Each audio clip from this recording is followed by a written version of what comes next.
Good morning, everyone. Hello, how are you? Or good afternoon or good evening, depending on where you're coming in from or when you're popping in.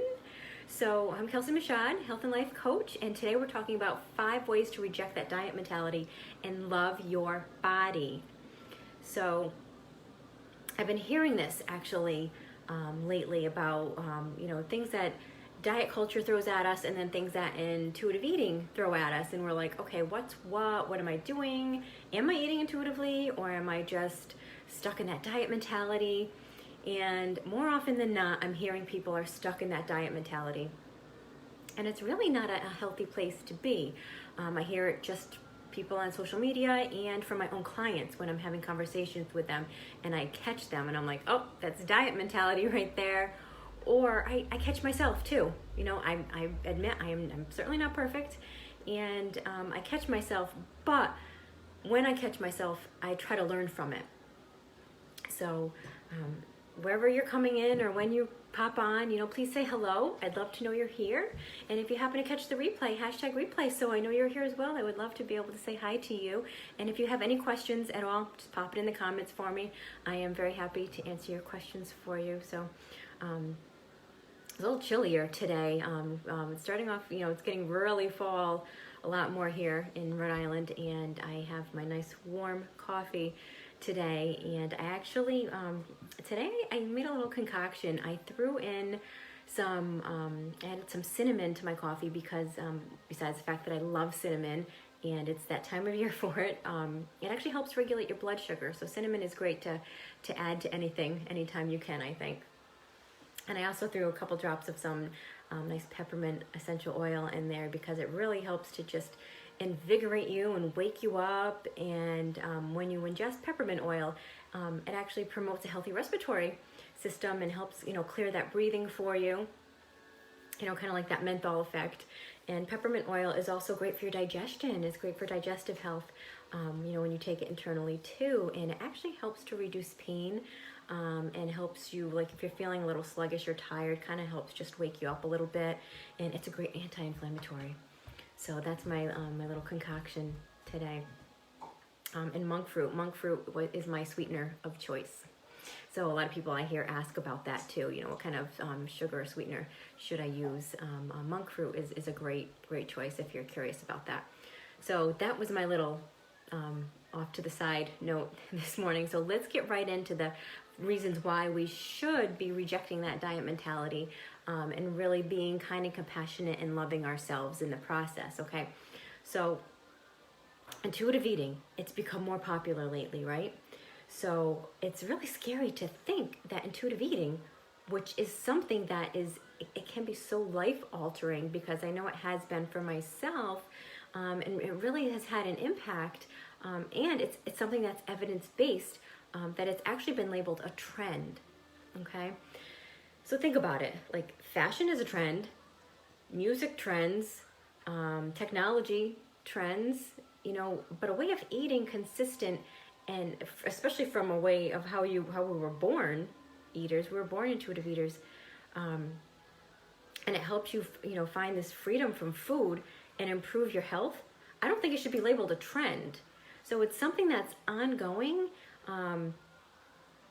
And knowing that diet culture is going to try to capitalize on intuitive eating, since it has become a trend. Okay, so I want to talk to you about how to be able to really identify that diet culture version of intuitive eating. Okay, so this way you can really learn to get rid of that diet mentality and just love your body and all the food that you're eating. And not to fear food or be afraid of it. So let's look at when it's diet culture, and not really intuitive eating. So number one, I have, like I said, I have 5 here for you I want to share. And number one is it focuses on promises of weight loss. Okay, intuitive eating, it's not about your weight. Okay, when you're eating intuitively, your body will find the natural weight that it wants to be at, but you're not focused on that. So it's taking the stress out of that. The number one way that you'll see diet culture actually manipulate, I can't talk this morning, manipulate eating is by actually promising weight loss. And that, if you actually follow like the 10 principles of intuitive eating and you truly listen to your body and eat intuitively, then your body will lose weight, okay?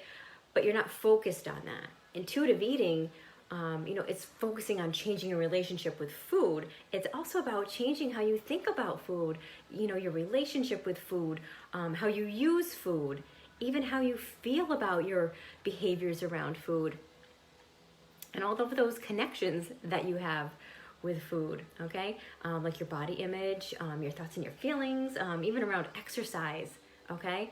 The diet culture version of intuitive eating, that will just continuously try to make it about weight loss or changing your body. Intuitive eating is not about changing your body.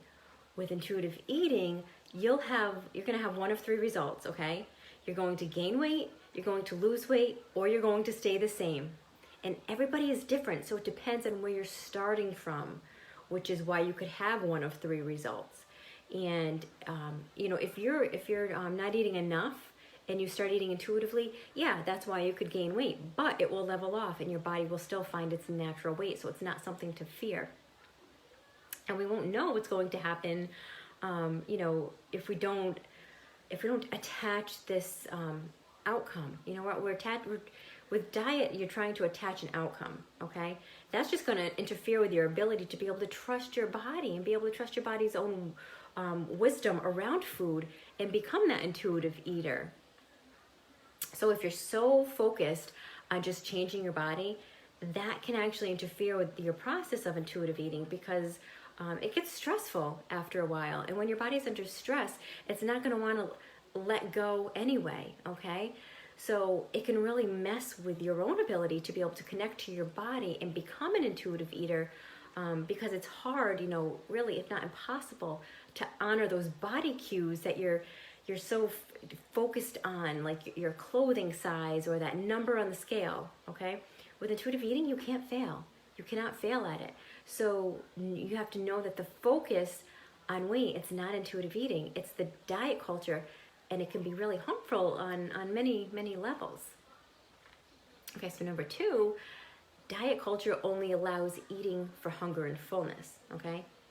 Part of intuitive eating is, reconnecting to your hunger and fullness, but it's not the only part. That's a small part of intuitive eating. There are so many people and so many diet plans that actually teach hunger and fullness as a diet, okay? Like where you can only eat when you're hungry and then you have to like immediately stop when you're full, okay? This isn't at all what intuitive eating is about. Intuitive eating isn't just limited to your hunger and fullness. Oh no, definitely not. And there's actually there's 10 principles to intuitive eating. So hunger and fullness are just 2 of them, okay? So intuitive eating is actually about reconnecting with your body, discovering your hunger and fullness, all those sensations, and it's also about that practical side of life, that practical side of eating when you're not hungry, when you need some self-care, enjoying the taste of your food, eating just because it sounds good. Or eating with your emotions, and that's okay. I've actually done a video on this. I've actually talked about that it's okay to emotionally eat sometimes, okay? Because it's also about enjoying food more, really enjoying your food, because it tastes so good sometimes, and that's okay. Putting that sole focus on hunger and fullness isn't intuitive eating. That's a diet, okay? If you're eating just based on hunger, then that's just another diet that focuses on just eating when you're hungry, okay? It's not intuitive eating. The scope of intuitive eating goes well beyond your hunger and fullness. Just diet culture limits it to hunger and fullness. And again, that's not a good thing. That's not healthy for us to just focus on that when we're eating or just around food. So number 3 I want to get to is actually the diet culture includes these food labels, right? They label everything for us, and it says that you should eat intuitively when it comes to eating healthy food. Intuitive eating is much more neutral when it comes to food, and it gives you that space to enjoy all of your food preferences. The diet culture version of intuitive eating continues to label and categorize foods as good and bad, right? And then you categorize yourself as either good and bad, right? We need to take those labels off. Take them off of yourself and take them off of your food, because that's not a healthy way to live either. The diet culture version of intuitive eating gives you permission to identify what you want, but then says you should intuitively have something else, right? You know, like if a food is bad or unhealthy, that you can only acknowledge that you want it. You can only acknowledge it, okay? Yeah, I want that. But that you shouldn't actually eat it. You can say, yeah, you know, that food is probably not so good for me. I probably shouldn't have it. That's what diet mentality does to you. You know, and unless it's your cheat day, which is, you know, then you can have it, which is another sign of diet culture again, okay? So intuitive eating includes that satisfaction factor and actual permission to choose the foods that you want, period, okay? If you want a hamburger, have a hamburger. If you want pizza, ice cream, salad, cottage cheese, you know, you get the point. There's so many options out there. It's not always possible to get exactly what you want, but if you can within reason, then yeah, you reasonably should. Intuitive eating, it does actually include eating what you want and when you want it.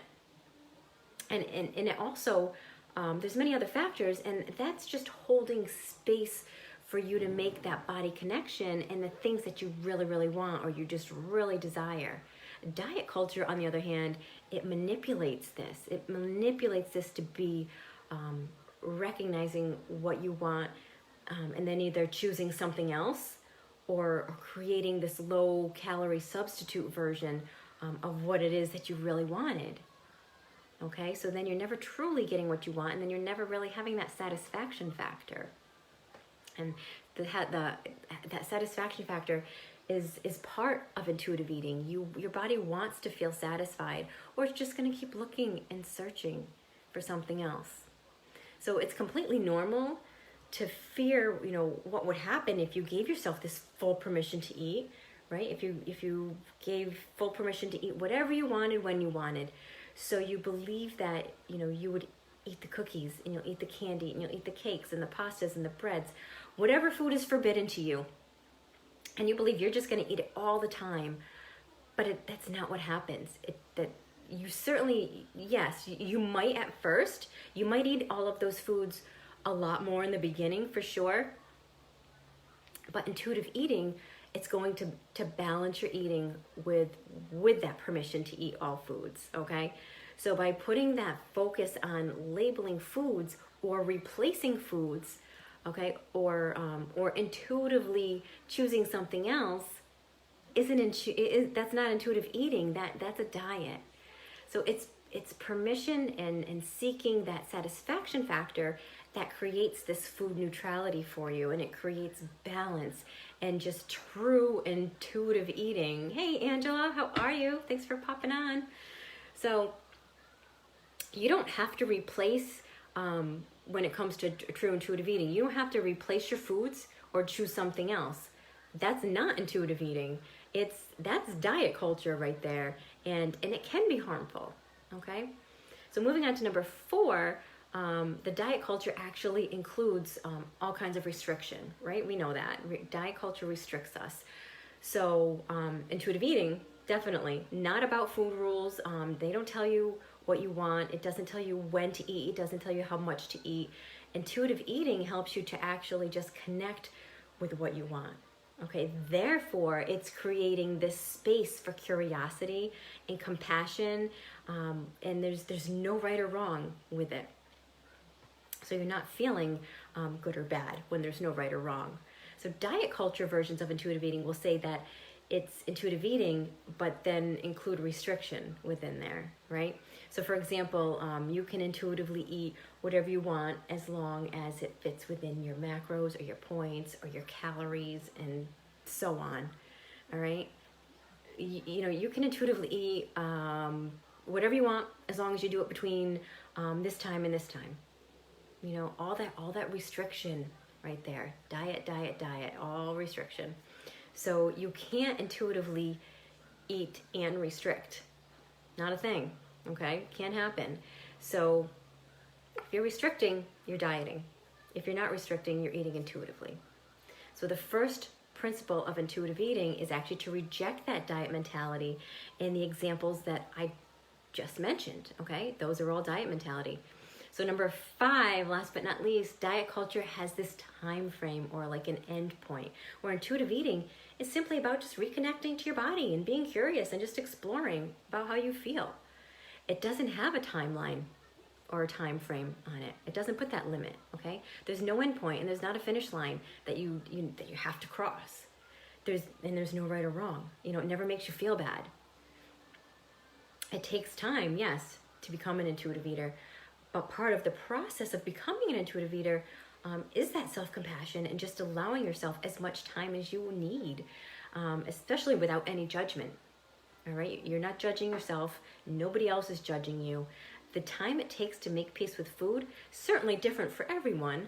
And intuitive eating it's more about the process and the curiosity and just discovering all these things about yourself and food and exploring and just having fun with it and self-compassion along the way with yourself, because you need to be kind with yourself, and that's part of the process too. Kind and patience. Patience is key here as well. So if you have any questions, let me know. And if you would like to get away from dieting or even just stop dieting altogether so that you can just be more of an intuitive eater without having to feel restricted or deprived, you know, while still meeting your goals.